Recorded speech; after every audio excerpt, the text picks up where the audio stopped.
Good afternoon and welcome to Broadband Breakfast Live Online for Wednesday, January 17th, 2024. Already kind of halfway into the first month, so deep into the new year, but Happy New Year to those that we haven't had a chance to greet.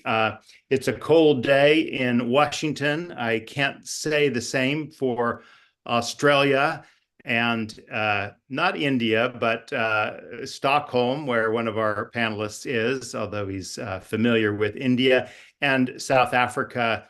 We're going to take a journey around the world, the southern part of the world, in learning about broadband deployment in Australia, India, and South Africa today. If I didn't mention, I'm Drew Clark, editor and publisher of Broadband Breakfast. Our motto is Better Broadband, Better Lives. We focus on providing the news and building the community around high-capacity internet.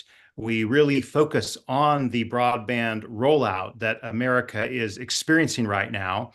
And because we're so focused on that topic, we thought it'd be important to pause and look beyond ourselves and see what other nations have done when it comes to major broadband buildouts. And that, of course, brings us to our topic, which I'll have the chance to introduce our panelists just now.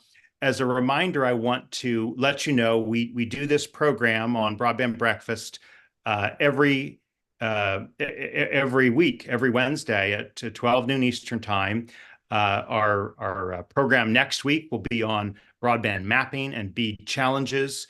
The following week on Congress, the new Congress and net neutrality and privacy. We'll be talking about social media in the courts, quantum computing and broadband on the 14th. And coming up very soon in person, but also online for those of you who aren't able to make it to DC, we're going to have our Broadband Measurement Summit on March 7th, Thursday, March 7th. So put a link in the chat soon after I finish my quick intro remarks. So these are some of the upcoming programs that we have every Wednesday, and of course in-person programs. And don't miss the coverage that we do. Every day we are doing more coverage on broadband infrastructure and the impact that high-capacity internet has on people's lives. We would not be able to do these programs that we do every Wednesday without the support of our sponsors. I want to thank Utopia Fiber, Broadband.money, Comcast, SmartWave Technologies, Wesco, Coos Systems, Community Broadband Networks Initiative, California Emerging Technology Fund, BroadbandToolkit.com, Google Fiber, Broadband Now, and Michael Baker International for their support. Let's open it up now to our panelists, and I'm going to introduce them, and then we will give each of them about 7 minutes to tell a little bit about their experience with broadband in Australia, India, and South Africa. Our first guest, our first speaker, will be Dan Fleming. Hello, Dan, and thank you. Appreciate your sacrifice in getting up at 4 a.m. in Australia. He's the co-founder of Render Networks, and before that has had extensive experience as a senior executive and engineer in strategy development, large-scale deployment projects. And the biggest credential on his resume from the perspective of this topic is that he was the head of construction for NBN Co, the national broadband network company in Australia. So we're going to have a real insider's view, as well as how it's impacted your subsequent work and co-founding Render Networks. So looking forward to that story, Dan. Thanks for teeing the issue up after I introduce our other panelists. Dan will be followed by Niladri Dutta. Niladri is an industry executive with 2 decades of global experience advising telcos major telcos in strategy, portfolio and product development, digital and operational transformation. He's just been very, very knowledgeable about all aspects of platform strategy, rollouts, telco cloud adoption. He is the vice president and global head of telco consulting and industry solutions at Virtusa, and is responsible for driving top-line growth. He's worked with Accenture, Ericsson, Deloitte, and many others. And I believe you're coming to us from Stockholm, Sweden. Is that correct, Niladri? Yes. That's right. All right. And then batting cleanup will be Greg Wilson. I'm so glad we've been able to get Greg, the CEO of Myriad Capital, on the program here. He's an industry veteran with more than 20 years of experience and is the founder of multiple telecom infrastructure and software services companies, including AEX, Automation Exchange, which develops a best-in-class OSS, BSS software for open and closed access, Reflex Solutions, which operates FTTX networks, and Open Fiber. Look forward to hearing more about his extensive experience in South Africa with broadband. He may also mention a little bit about what he's doing with Myriad Capital in the US market and Ripple Fiber, of which he's the CEO. So thank you again, gentlemen, for joining us. Let's turn it over to you, Dan. I'm going to turn my slide share on so that we can see a little bit more about Australia for non-Australian dummies like ourselves. So go ahead, Dan. Thanks, Drew, and thanks also for all your efforts and everything you do for the cause that you described a little bit earlier. It's a pleasure to be here, and thank you very much for organising. I hope we can provide some insights today. A little bit about myself very quickly. I'm a civil engineer by profession. I've been in the telecommunications industry for more than 20 years. Lucky enough to work on the Sydney Olympics organising committee for a few years and get paid to see the Olympics close up, which was good fun. But prior to that, working on high-rise buildings. So my background really is large-scale deployment projects and large-scale infrastructure. And I've worked both over that 20 years in telecommunications for the services side, for vendors and for utility owners. So I sort of bring that experience to the table. Looking at the slides you have there, Drew, I just pulled a few together to give people a little bit of context. Australia, again, to compare, I love your term, the global south, Drew. I hadn't heard that before, but I like that. Normally we're down under, so we put Australia here on top, up above, and just to give people a bit of context on the size and just sort of describing the project that's now complete, the National Broadband Network here. Population is very different. Australia versus the US, you can see US more than 10 times larger than Australia in terms of population. And you can see that reflected in the inhabitants per square mile, 90 versus 9.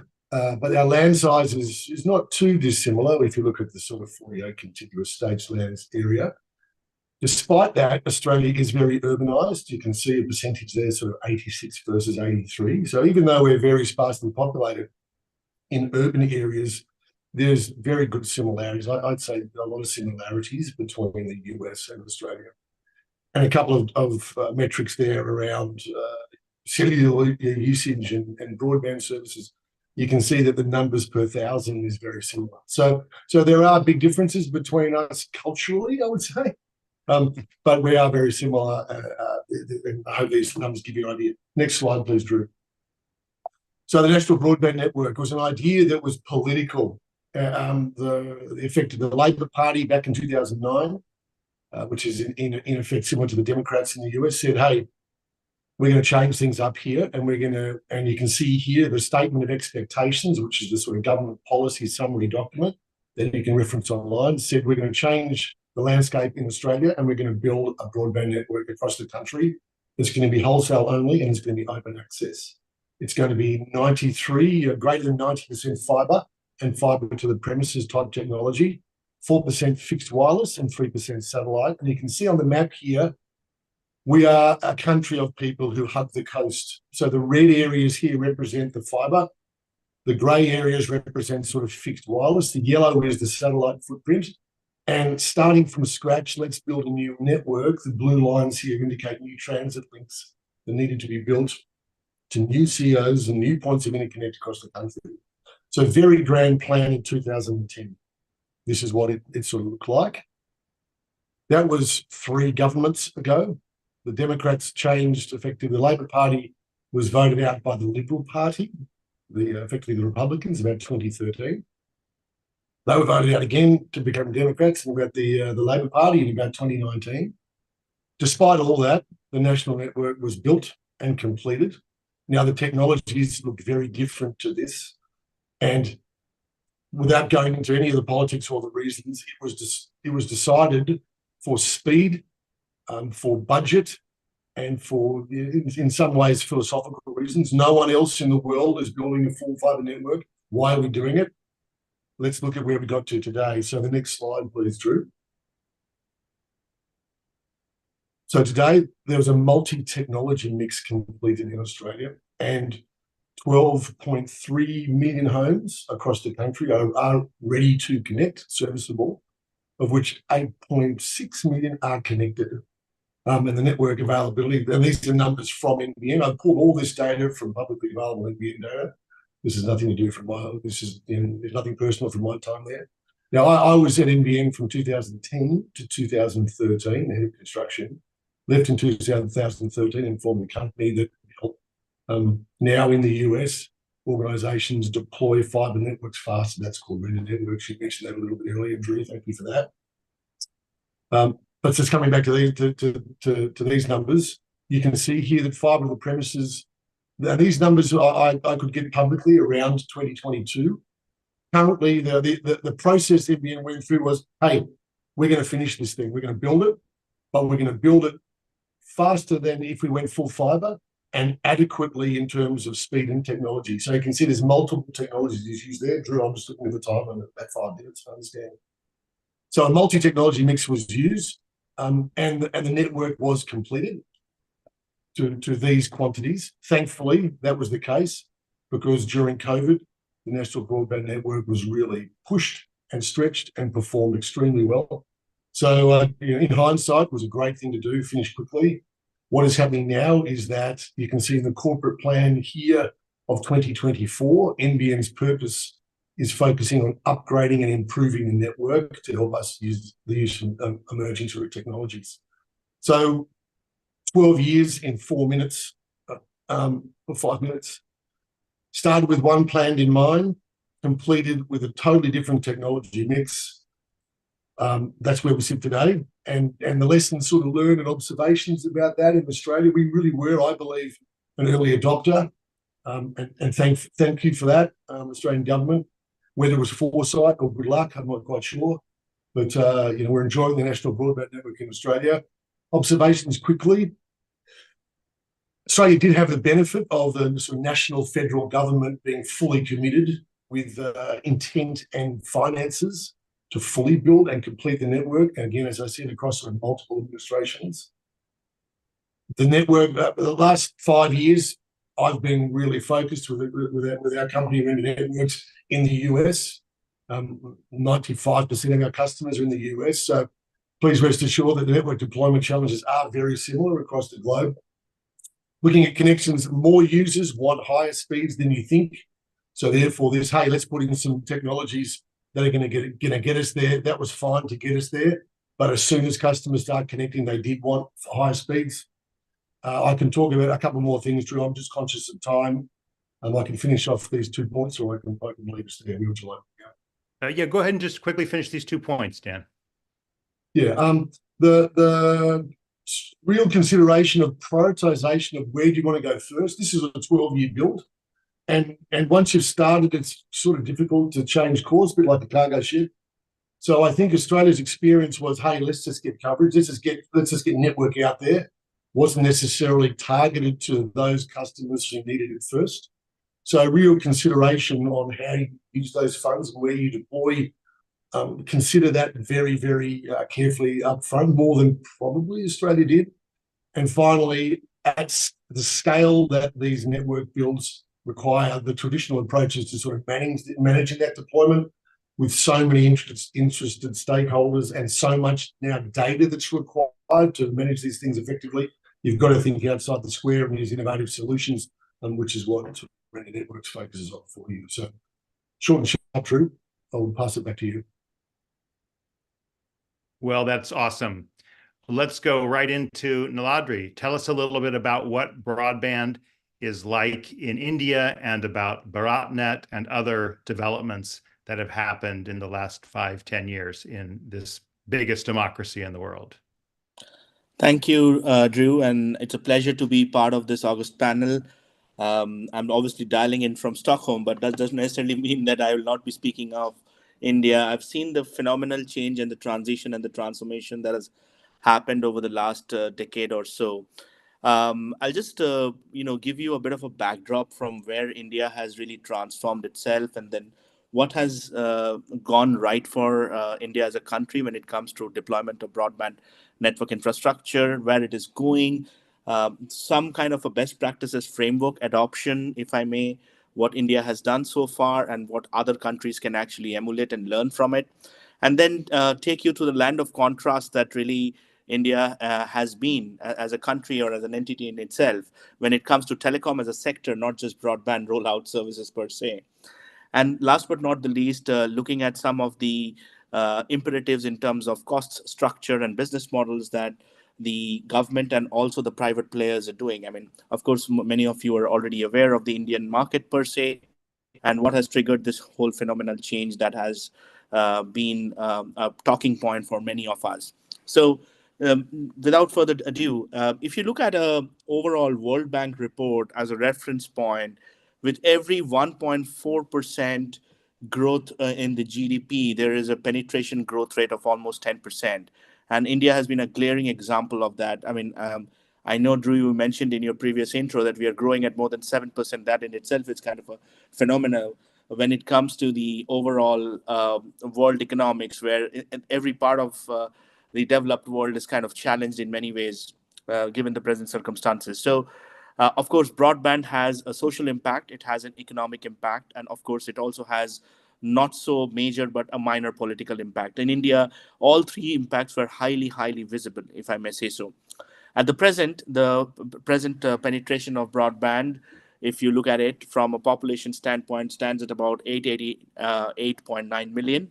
But if I take you back over the past decade, in 2012, it was around the 200 million mark, 2012 and 13. So you can imagine in the past decade how much of the market has grown in India. And a large part of this phenomenal growth is also due to the kind of deregulation of policies and principles that the regulatory bodies have adopted because of the new government coming in power in 2014. There's a lot of emphasis in 2015 to reduce the digital divide by the entire Digital India vision. So, which is of course led by our Prime Minister Modi, and there is a lot of focus in increasing digital infrastructure. And a part of this digital infrastructure, broadband has been the very essence or at the center of all of this transformation, if I may. Now, given the fact that if you are aware of the major Indian players in the market, Jio, which is branded as Reliance Jio, followed by Airtel, Bharti Airtel, which is owned by Bharti Televentures, and followed by the government entity BSNL, would be the three major players. The biggest change that has happened because of which this phenomenal growth has been happening is the penetration in the rural and the suburban market in India, which is a phenomenal change, I must say. When it comes to this 900, close to 900 million subscribers, it's obviously a mix of both wireless and wireline subscribers. You can safely assume that more than 50% of this 900 million mark is approximately wireless subscribers. Now, one must ponder upon the fact that the number that is contributing towards wireline subscribers, which is also close to 350 million mark, is not a small number by any means. India is still growing at this point in time when it comes to penetrating into the rural and the semi-urban areas, if I may say so. The urban penetration is, of course, more than 100%. Now, when I look at it from a spotlight perspective, if I have to, and I'm just wearing my thinking hat because I think I'm the only person from the supply side in the panel here. Pretty much everybody's talking from the demand side. If I draw up a framework based on which the broadband growth has happened, and I can divide it into three main segments or three main towers, if I may say so. One obviously is the strategic imperative, one is the operational imperative, and the other is the implementation imperative. Now, if I start from the bottom, which is the implementation imperative, there is a strong support of both the government and the private players. India is a market which is driven by the private players, but largely also supported by the government, investments that are pouring in to expedite and accelerate the digital infrastructure. If I look into the operational imperative, there are two sides of the coin. One, obviously, the supply and the infrastructure side, followed by the deployment of the infrastructure, looking at implementation models, followed by the ease of execution and the efficiency of the rollout. That's very, very critical, which led to the success. And last but not the least, the technology revolution that has happened from, the classic DSL to the IP/MPLS backbone that has taken place in India. Now, when it comes to the demand side, that's where the tricky part is. The whole India obviously has a very strong, used to have a very strong digital divide, and the main purpose was to reduce this digital divide as much as possible. So the awareness creation was of supreme importance, followed by security and relevance. Most importantly, the awareness itself became a great phenomena to witness when it came to the penetration or the increase in wireless broadband simultaneously with wireline broadband or fixed broadband. Now, last but not the least, the most imperative out of all of this is the strategic pillar or the strategic imperative, as I call it. Now, if you look at it from the left to the right, and if I may look at it as a maturity curve, you have the definition of the broadband in itself, going from definition to capacity, capacity to coverage, coverage to availability, availability to reliability, and finally reliability to affordability. Now, India really, as a developing country, and in order to ensure that access is pretty much given, I mean, broadband would largely sum up into a basic amenity or a basic need in India to facilitate this digital infrastructure, really focused on the affordability and the reliability and the availability more than the capacity and the coverage. I think a lot of developed countries who had greater penetration or penetration capacity or rate prior to 2013 really focused on capacity and coverage, whereas India really focused on availability, reliability, and most importantly, the affordability part. Having talked about affordability, let me tell you, as we speak, India is also a very strange line of contrast. One, when I say 900 million or close to 900 million subscribers, the devil is actually in the detail. If you look at India's broadband user penetration per 100 users, it's nothing. It's not that great. We still stand out about 27 to 28 broadband users per 100 user capacity, which in reality is a little lower in compared to other Asia Pac countries, and extremely low compared to the US. And that's something which India needs to improve. Similar examples can be when it comes to the affordability of broadband. It's a phenomenal affordability. Perhaps we offer the lowest possible rate, I think the second lowest in the world, if I'm not wrong. However, if you look at the spectrum cost in India, is the highest in the world. So it's a land of contrast, and a strange land of contrast at every level. Now, when it comes to the business model of it, there is, of course, a strong focus in rejigging the business model from the government to actually promote more and more private sector investments. Of course, it's anyway driven by the private sector, but the government also is facilitating the private sector investments, much emulating what is happening in some of the APAC markets like South Korea and Malaysia, if I'm not wrong. Now, a large part of this, as I said, is also looked at it from a phase-wise kind of a transformation, looking at how and where this transition can happen. Going forward, the very focus would be on the entire BharatNet proposition that the government has laid out. And it was, I think, started in March 2016. It's still pretty much ongoing at a very strong rate. There's a lot of focus on implementation models and a combination of hybrid implementation for models, especially looking at emulating what has gone right for the urban broadband to emulate in the rural broadband sector. And as I speak, there is also a transition of technology that is happening in parallel. We all know that India is a country where still you have a mix of 3G and 4G, and in some parts even 2G. The emphasis is obviously having a dominant 4G market now. While we move from 4G to 5G, which is pretty much visible in all urban cities in India, the whole purpose is to virtualize the 5G as fast as possible. Jio has been instrumental in doing that, followed by the likes of Bharti Airtel and Vodafone, and of course BSNL follows next. But this virtualization, in my mind, will complement the growth of the overall fixed broadband network in comparison to the wireless broadband as well. And what I mean by virtualization, I mean disaggregation of the network at large, right? So that's a very, very important consideration because it's complementary to the growth of broadband, right? In a vast country like India. And when it comes to the business model of it, the government has been very, very instrumental in emulating some of the emerging business model that it has implemented to build infrastructure at large. And it's pretty much called the hybrid annuity model, if I may term it. And it's in short form, it's called HAM, HAM, where a large part of the infrastructure investment is borne by the government, almost 40% of it, over a period of a minimum 5 years of commitment, and 60% of it is actually owned by the private player in here. And broadband, like any utility investment like electricity or water, would be rolled out as a common service to facilitate and grow the entire digital infrastructure along with the physical infrastructure. So Niladri, let's come back to you. Let's make sure we get Greg into the picture, and then we'll broaden our focus to the entirety of the questions that each of us and many of our panelists have.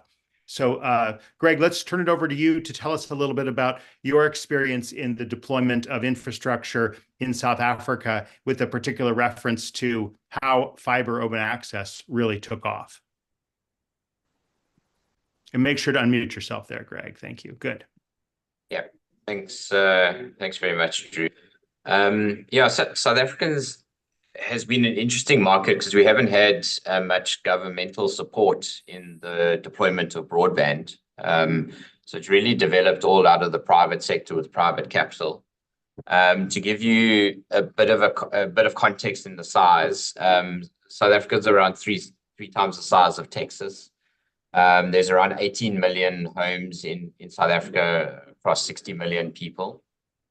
99% of users are covered by the mobile network. So, combination of 4G and now obviously moving to 5G networks. Our only copper technology that we had is DSL based off Cat3, copper networks. There was no cable deployments in South Africa. And only around 2 million homes had access to DSL. Around 8 years ago, there was this desperate need to move to a different technology. The copper networks were experiencing challenges because they weren't maintained well, as well as there was a large theft problem of the copper cable. So the copper would get stolen. You'd have to come out and replace all that copper at obviously massive costs to get the DSL back up and running, and it just wasn't sustainable. The incumbent company that ran all of those copper networks was an ex-governmental organization that was privatized, and they were dealing with their own organizational challenges of just trying to capitalize the business, figure out their strategy, and they were pretty slow to solve the broadband challenges in South Africa. And this opened up an opportunity for the private sector to really take on this challenge. Legislation supported that as well in terms of allowing new telecommunication providers to be established, because previously it wasn't allowed under the legislation. And there were really two sort of main companies that sprung up and took on this challenge, and it was quite interesting. One of them was actually a security company that was rolling out privatized CCTV cameras to enhance security in neighborhoods, and they started using a Wi-Fi backbone to try and connect up these cameras. That didn't work too well technically. Then they said, well, what's the next best thing? And people said, well, you need fiber. So they started rolling out fiber, and then everybody said, well, you've got this fiber running past our homes. Why can't we use it for internet? And that's when that business morphed into an FTTH company. Then there was another company called Vumatel that it was a team of guys that had done pretty well in the fiber to the business sector, had sold their business, and then were looking for something new to do. So they realized that there was an opportunity in the home broadband space, and they launched a new business to tackle it. It was all, I think, hold your breath in the beginning. Nobody knew if it was going to work. You had to deploy millions of rands in deploying these networks, and you didn't know if people were going to actually buy the services and use it. 8 years ago, we almost laugh at that. If you deploy it, people buy it as quickly as you can put it in the ground. But in those days, it certainly was a bit of an adventure. The interesting thing is the DSL networks were rolled out on a wholesale or an open access basis where an ISP could buy a wholesale line from the telecommunications company, and they could provide the broadband service on top of that. So there was quite the ecosystem of ISPs, probably about 100 core ISPs in the country. And both companies, Fiberhoods and Vumatel, decided to adopt open access technology, or should I say, rather than technology, a business model rolling forward. And the thesis of it is that there's going to be so much effort required to raise capital, get the fiber in the ground, and operate these networks. If you could offload the marketing, the sales, and the support features off to the existing ISP community, it was going to certainly make the task a lot easier and focus the company on deploying fiber. And that's the way the market evolved. So, the peak of the market, I think we grew to probably about 20 different fiber networks being deployed. So various companies actually rolling out fiber, and probably about 150 ISPs buying those services and reselling it to consumers. So quite a competitive open access market. There was no legislation really around open access. It was really just capitalist society defining the rules. And the rules that were really defined most of the time with a very level playing field. So there were no scale advantages. So any ISP could come onto the network and buy at the same price as one of the larger ISPs. And I think that's what drove this plethora of ISPs and massive amount of competition in the market. What we've seen is that the big ISPs, let's say 5 ISPs have really sort of floated to the top and really have probably 80% of the market share. The other 100 odd ISPs, sharing the last 5% of the market share. So there's healthy competition between those 5 ISPs, but below that, it gets quite thin. Rolling out open access networks has created some complexity in terms of how you operate the networks. You can now imagine that when a customer phones in for support, they phone the ISP, and the problem could either live with the ISP's infrastructure or it could live with the fiber operator's infrastructure, and that creates complexity in terms of now how do you determine where the issue is and how do you solve the finger pointing exercises. And the industry responded, I think, really just by iterating every single month, on systems, processes, those types of things to cater these. One of our businesses was very instrumental in solving this from an automation and a systems perspective. To give examples, if somebody points fingers, that I'm not getting with the speed that I've been sold, how do you solve that challenge? So we had to create mechanisms where we can do speed tests directly from the ONTs in the fiber network, or trigger speed tests directly to an ISP speed test server to really be able to determine where the speed issues may happen, and then expose all of this information to all the various stakeholders. Sometimes you've got an ISP, you've got a subscriber, but then you've got a different person maintaining the network or doing the final drop to the customer. You've got an equipment provider who's providing the fiber equipment, a different equipment provider who's providing the router or the layer 3 equipment in that client's premises. And all these various stakeholders now need to see this information instead of just one telco company viewing the information, you've now got this complexity where you've got to multi-tenant the information and get access to the right information to the right person at the right time, which is challenging from a systems perspective, and that's really what we had to solve. The business model, I think, has been quite resilient moving forward.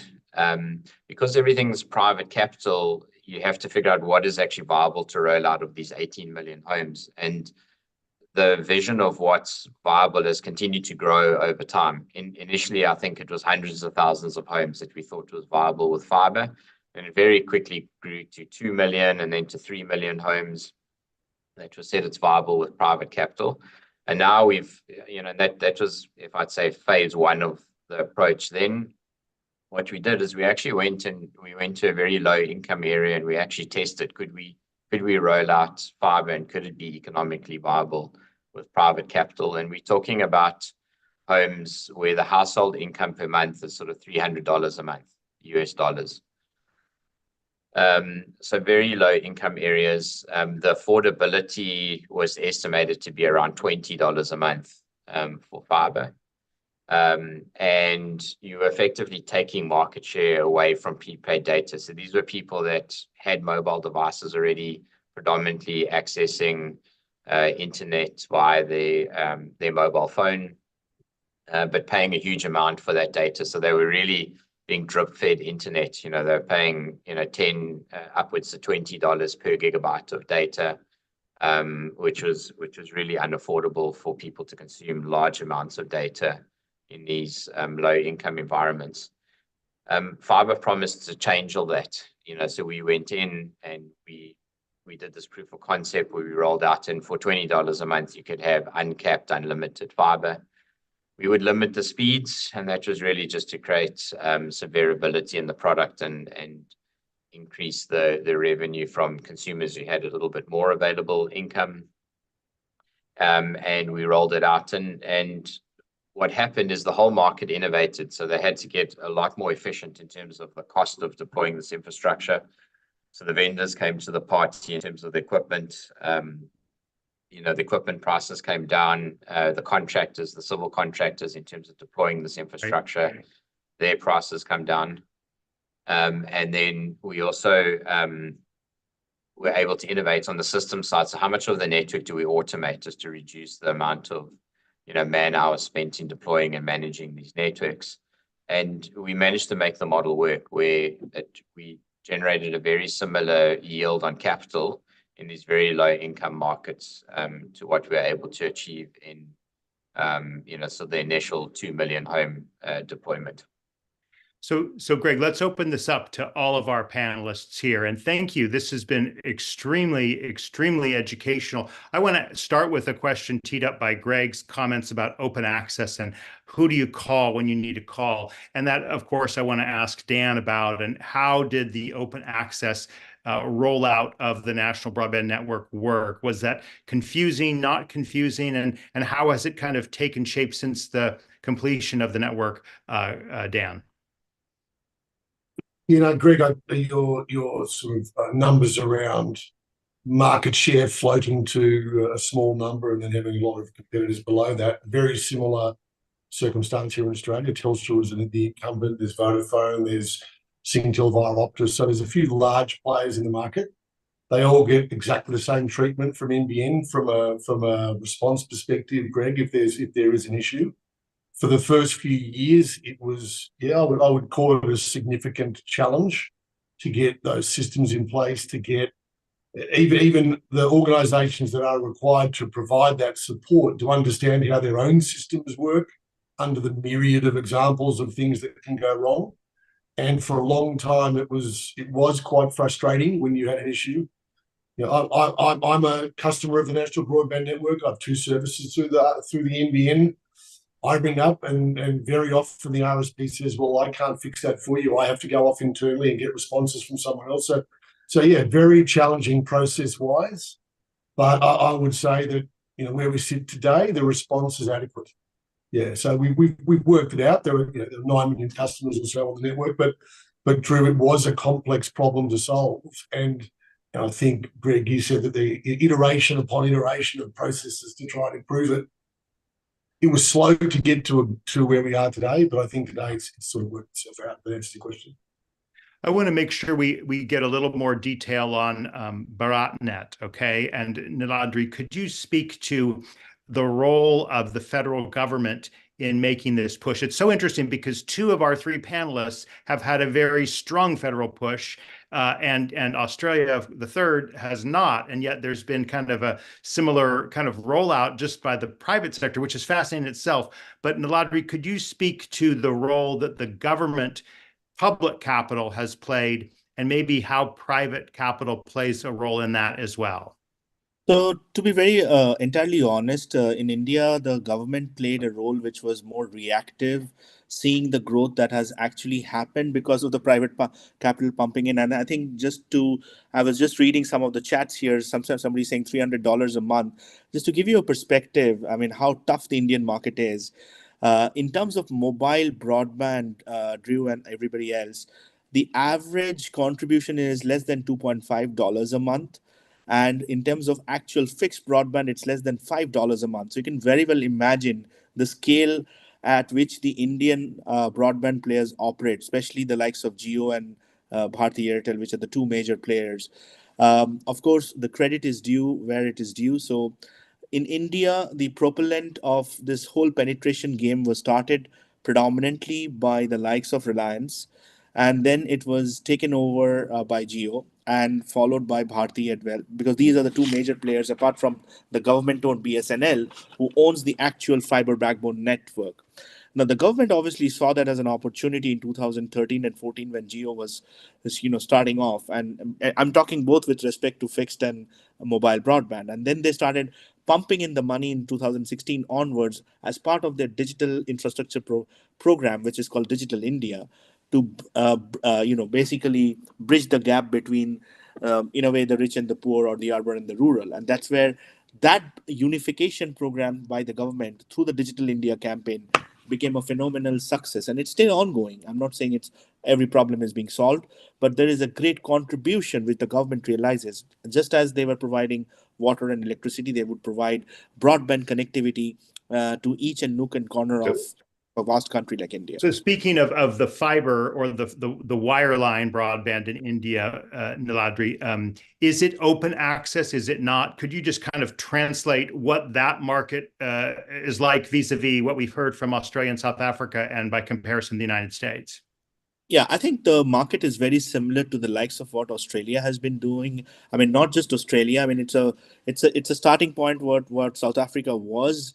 So it was not entirely open access, to be honest. But now at the present moment, it is partially open when it comes to the semi-urban and the rural, but it is fully open when it comes to the urban market. Any reactions from Greg, Dan, on this question of again the open access? Maybe ask Greg. Greg, why was this? I mean, so we don't think of South Africa as a wealthy country, right? I mean, it is 18 million households. So you've got at least twice the size there of Australia, but less space. So to what do you attribute the ability of this to happen? This kind of broadband rollout, and could you also just tell us what percentage of homes are now reached by this kind of capacity, if you have that number off the top of your head, Greg? Yeah, I think we up to 4.5 million homes passed with fiber now. The thought is that we could probably get to about 10 million of the 19 million homes on the current economics of it without governmental support. Beyond that, it said we'll probably need some governmental support. The income levels get even lower than those sort of $300 a month marks.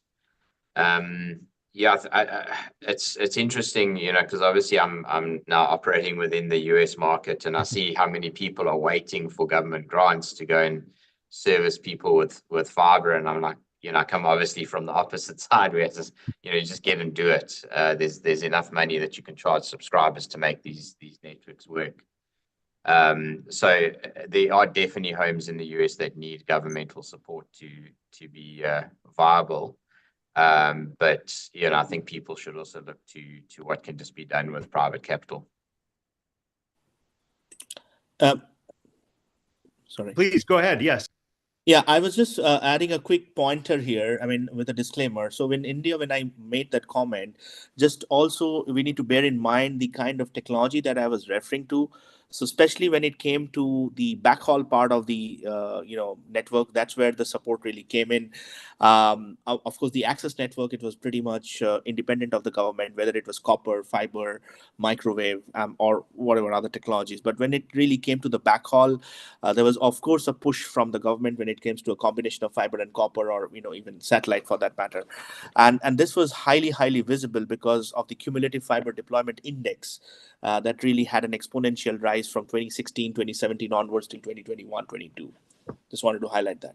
Yeah. I mean, interesting. So, Drew, just from going back to a bit of history in Australia, very political. The National Broadband Network has been. It's less so now, I would think, but over the journey, extremely political. And one of the arguments that was put forward around the 2013, 2014 is that the demand for speeds 25.5 will be fine for the foreseeable future.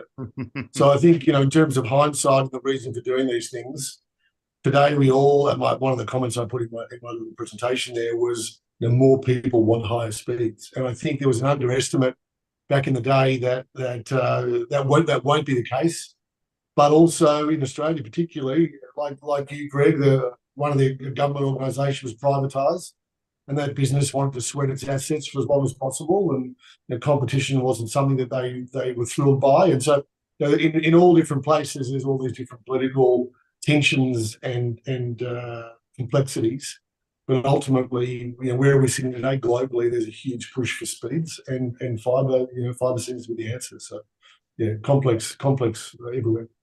I also want to come back to the rural and the wireless piece, and maybe Niladri, you could tee us up on this one here. Now, of those approximately 900 million, okay, again, here in America, we're not, 100 million homes, right? 9 times that already have broadband connectivity. What amount was it that have fiber? I couldn't remember. About 300 to 350 million. That's the ballpark range. You'll see different reports coming from DOT, Department of Telecommunications, or TRAI. Somewhere in the ballpark 350 million mark would be the fixed broadband connectivity, followed by more than 50% of that 900 million. So more than 450 million of that would be largely wireless. So that's the 4G, 5G broadband that you're looking at. Okay, and so, and this is a question for Dan as well, where does that line of wireless to wired is it more just an income thing in India, or are there issues of literally stringing fiber everywhere?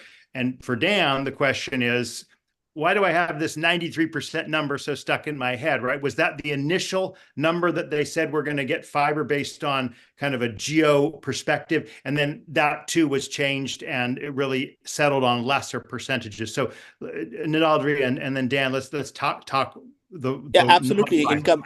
Yeah, absolutely, Drew. You're bang on. So income obviously is a parameter. I was hearing Greg saying $300. That's a luxury when it comes to the average income household in the rural India, right? So it's much less than $100 in some homes as well. And affording broadband connectivity was obviously a luxury. I think the main game transformation happened in 2014 when Jio launched a series of plans for the semi-urban and the rural market, especially enticing the rural user to adapt or to adopt the wireless broadband connectivity. And that's where the game changed. And Geo moved very fast from 3G to 4. I mean, they straight away launched with LTE 4G, which is a high-speed broadband in some way or the other. And then from 4G to 5G transformation happened in rapid 4-5 years. So people who moved from kind of a free access connectivity, they didn't mind the speed or the experience that they were getting right at their handset. And the handset penetration also grew tremendous during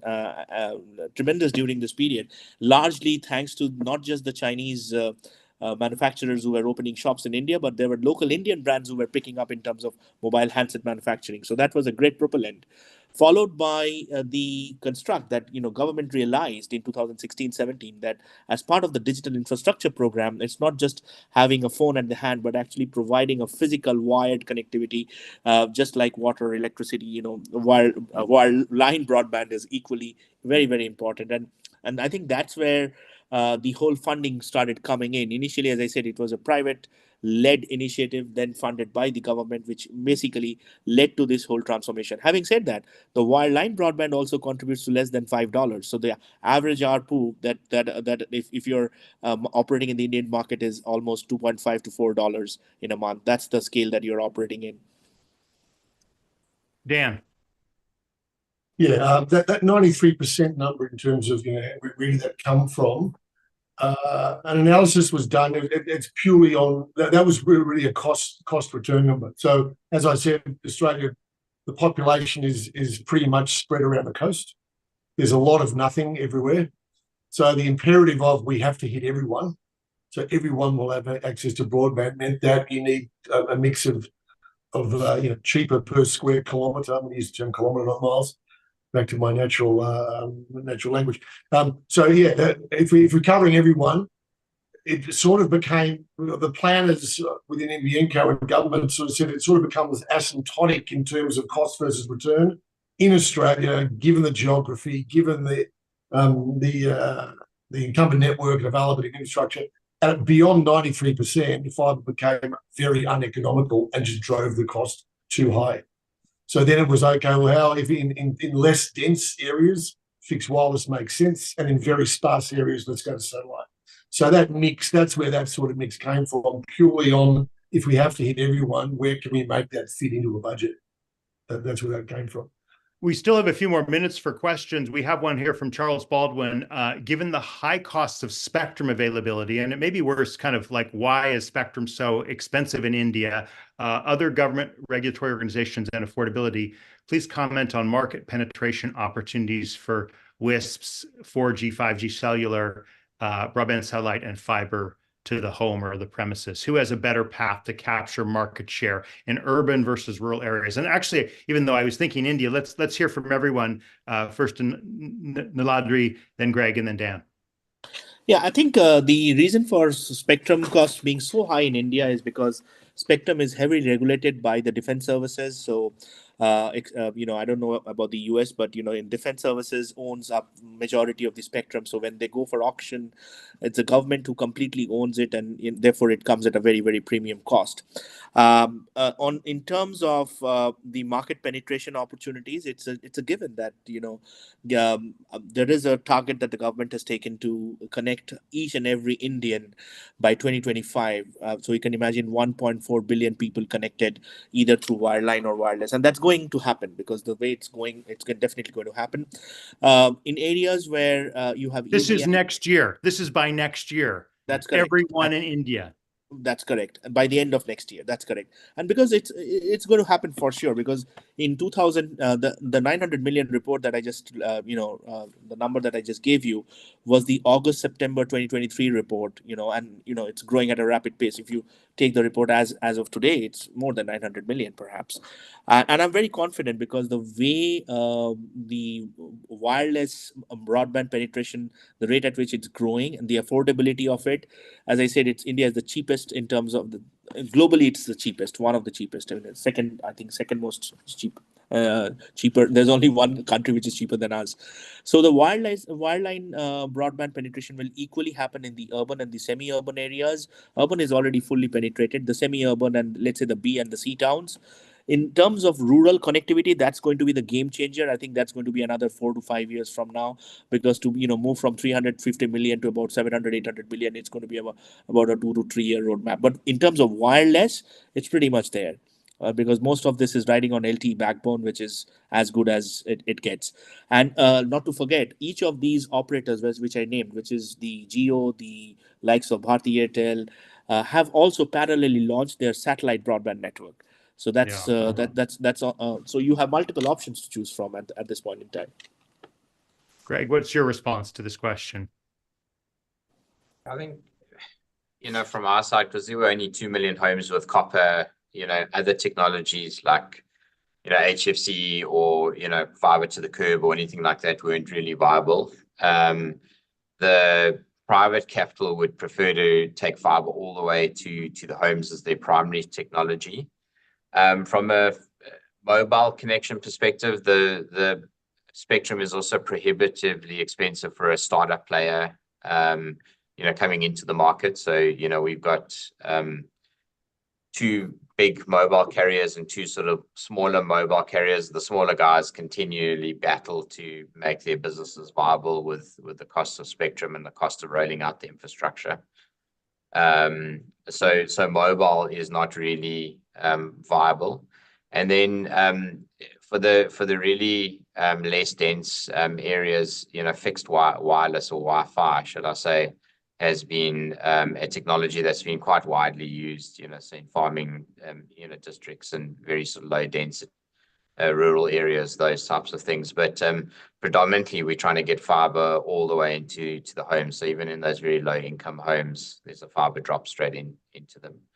And yeah, the market has been, very open to new entrants into the market. So I think there's opportunities in rural, urban, all over the place with both fixed wireless as well as fiber. Dan, just make sure to answer, of that 93% original target, how many of them now do have fiber, and those that may not have it yet?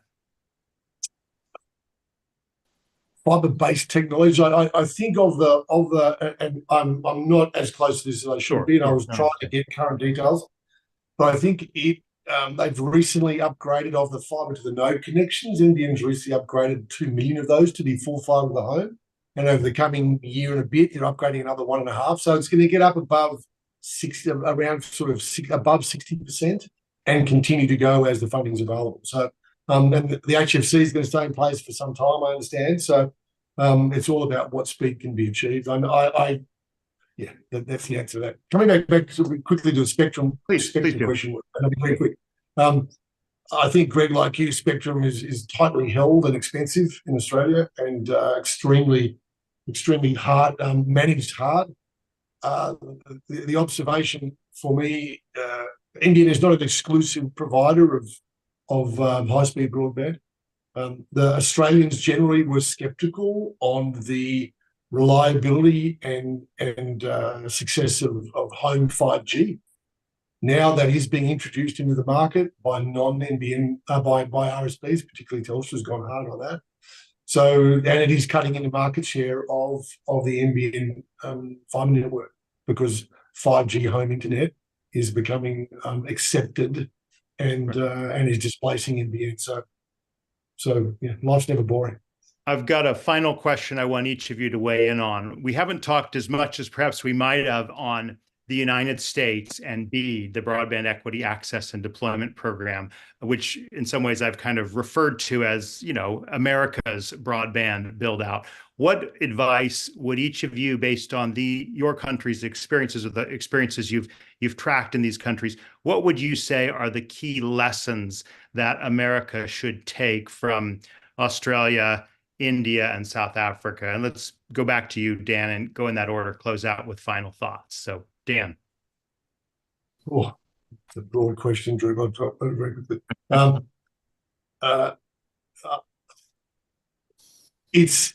It's complex to get it done. A lot of these players haven't. A lot of the recipients of the funding may not have rolled out fiber networks before, and therefore it's a new challenge.